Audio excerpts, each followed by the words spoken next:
Hello everyone, welcome to my channel. आज हम करेंगे द मून, जिसको कि जून भी कहा जाता है कश्मीरी भाषा में। वो लिखी गई है दीनानाथ नादिम के द्वारा। Among other non Kashmiri forms of words that Nadim experiments with and introduced into his writing is the sonnet. In this respect, perhaps he follows the lead provided by Dr. Sir Muhammad Iqbal of Lahore, hailed as the national poet of Pakistan after 1947, who composed some excellent sonnets in Urdu.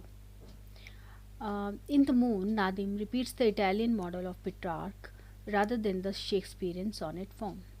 उन्होंने Petrarchan sonnet को लिया था, Shakespearean sonnet को use नहीं किया था, और उनका बहुत ज़्यादा प्रभाव था डॉक्टर सर मोहम्मद इकबाल जो थे लाहौर के।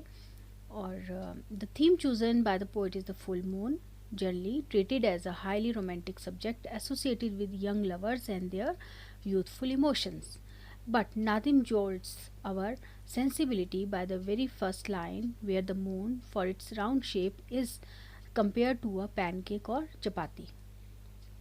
The reason for this odd simile or comparison is the stark fact of how the moon would appear to a poor, hungry man. The succeeding metaphors spring from this very realistic analogy. ये बोल रहे हैं कि moon को तो generally जो है ना वो यंग लवर्स के साथ एसोसिएट किया जाता है, ये कैसा सब्जेक्ट है। बट इस पोएम में नादिम जी ने मून को एक चपाती के रूप में के साथ कंपेयर किया है, और इसमें बहुत सारे कंपैरिजन हैं, मून के और चीज़ों के साथ भी कंपैरिजन किए गए हैं। तो अब हम line by line explanation start करते हैं। I start now. इसको जो इस पोएम को ट्रांसलेट किया है J.L. कॉल ने इंग्लिश में। Okay, let us start now. The moon looked like a pancake as she rose behind the hills. अभी बोल रहे हैं कि मून जो है वो पैनकेक या चपाती की तरह लगता है जब वो हिल्स के ऊपर उठता है, आता है, दिखता है, मतलब। ओके, जैसे कि यहाँ भी बताया गया है कि the moon would appear to a hungry man is like a chapati के साथ एक कंपैरिजन किया गया है। She look dull as a rope of pamper tweed worn off threadbare and torn at the collar band, out of which peep the scars on a marble breast, and pale as a counterfeit silver coin which robes a coolie of her might. ये बोलते हैं कि पहले तो उसको चपाती के साथ compare किया गया है, फिर बोला है इन्होंने शी लुक डल, वो बहुत ही डल लग रहा है, आउटडेटेड लग रहा है, घिसा पिटा लग रहा है। एज अ रोब मीन्स कपड़ा। ऑफ पैम्पोर, पैम्पोर एक जगह है, वहाँ का कपड़ा। पैम्पोर एक जगह है जो कि सब अर्बन टाउन है near Srinagar, famous for its saffron and red chillies. केसर और रेड चिलीज़ के लिए जो कि बहुत ही फेमस होता है, वो पैम्पोर जगह है, और वहाँ के ही कपड़े की बात की गई है। फिर से पढ़ती हूँ। She looked dull as a robe, she means moon के लिए यूज़ किया गया है, तो मून जो है डल लग रहा है। एज अ रोब मतलब कपड़ा। ऑफ पैम्पोर, उस जगह का कपड़ा। ट्वीट, पैम्पोर ट्वीड एक कपड़ा होता है ना। ओके, वॉन ऑफ थ्रेडबेयर, जो जिसके कि चिथड़े निकल गए हैं, मीन्स जो बहुत पुराना हो गया है ना।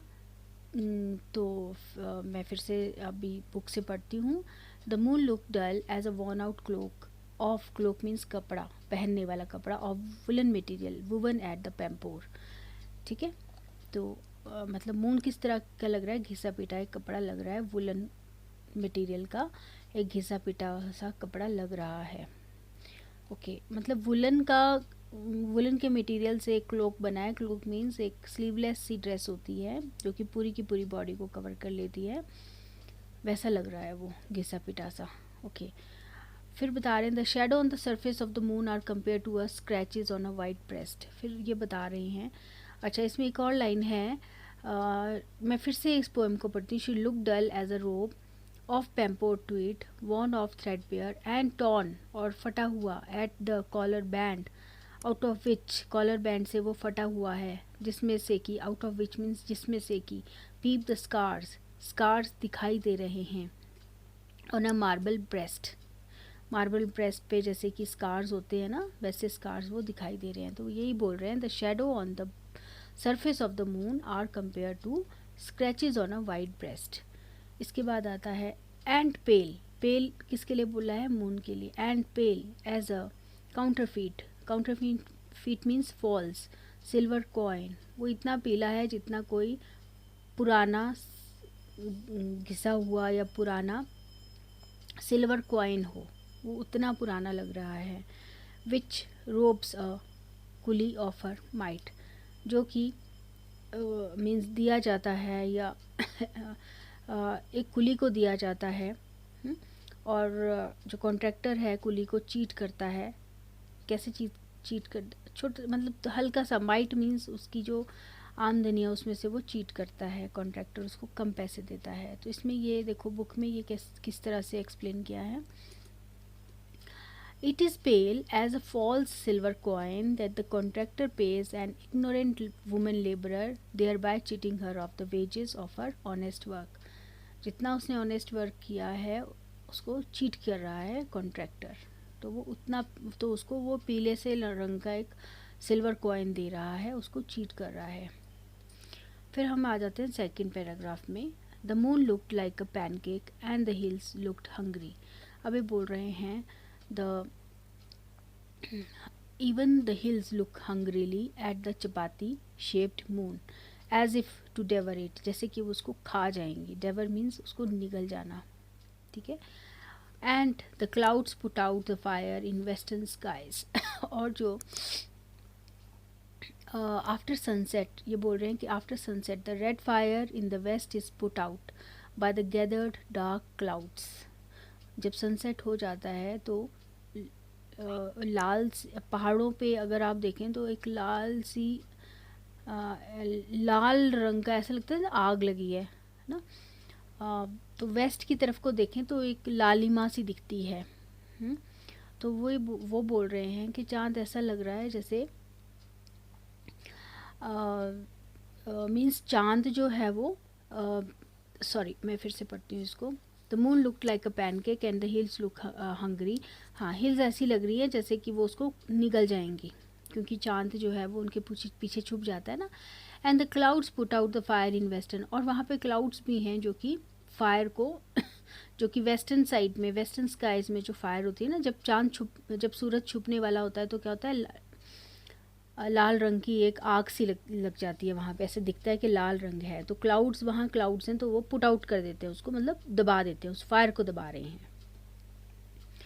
तो बुक में जो है वो ऐसे दिया गया है, after sunset the red fire in the west is put out by the gathering dark clouds but at the same time, अब मैं पैराग्राफ पढ़ रही हूँ, बट मीन्स पोएम पढ़ रही हूँ, but in the east the wood nymphs lit the moon's cooking stove in whose soft glow shoots of the steaming rice seem to spring upon the hills। इसमें बोला है कि ईस्ट में क्या होता है, वुड निम्स जो है, ऐसा लगता है वुड निम्स जो हैं वो मून की मतलब वो एक आग जला रही हैं, है ना। एंड जिसकी सॉफ्ट ग्लो में राइस पक रहे हैं और स्टीम बाहर निकल रही है, ऐसा लगता है स्टीम जो है वो हिल्स से ऊपर की तरफ आ रही है और वो निकल रही है।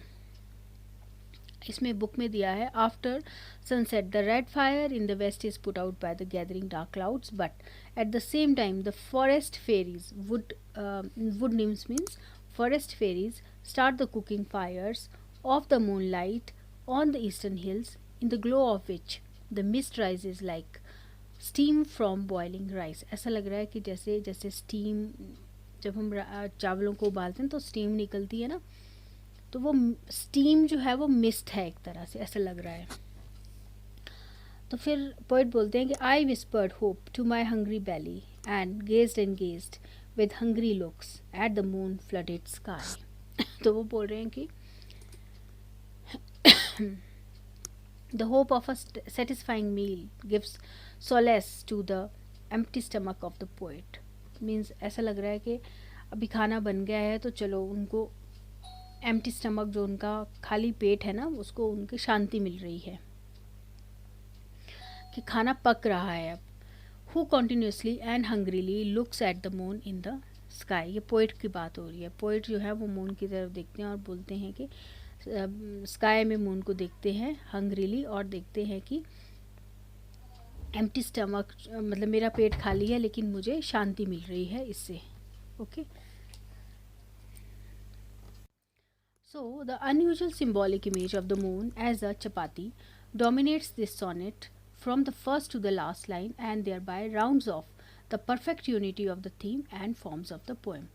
फॉर्म ऑफ द पोएम, मतलब सारे में जो है वो मून की ही बात की गई है और मून को एज अ चपाती कंसीडर किया गया है और मून को डिफरेंट चीज़ों के साथ भी कंपेयर किया गया है। One wonders at the originality of the imaginative power of the poet, by which he transforms a traditional romantic theme into a modern realistic statement of Marxist ideology.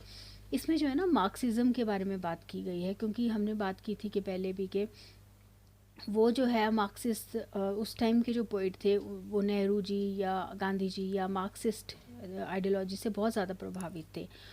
तो इसमें बोला गया है कि जो पोइट हैं उन्होंने भी इस पोएम में, पर्टिकुलर पोएम में इस इन सब चीज़ों को डाला है। जैसे कॉन्ट्रैक्टर की बात की है, वेजेस की बात की गई है, रोट भूख की बात की गई है ना। The full moon of the universal lovers become a hypnotic and attractive symbol of satisfying the hunger of the poor workers of the world. अच्छा, भूख की बात की गई है, poor workers की बात की गई है।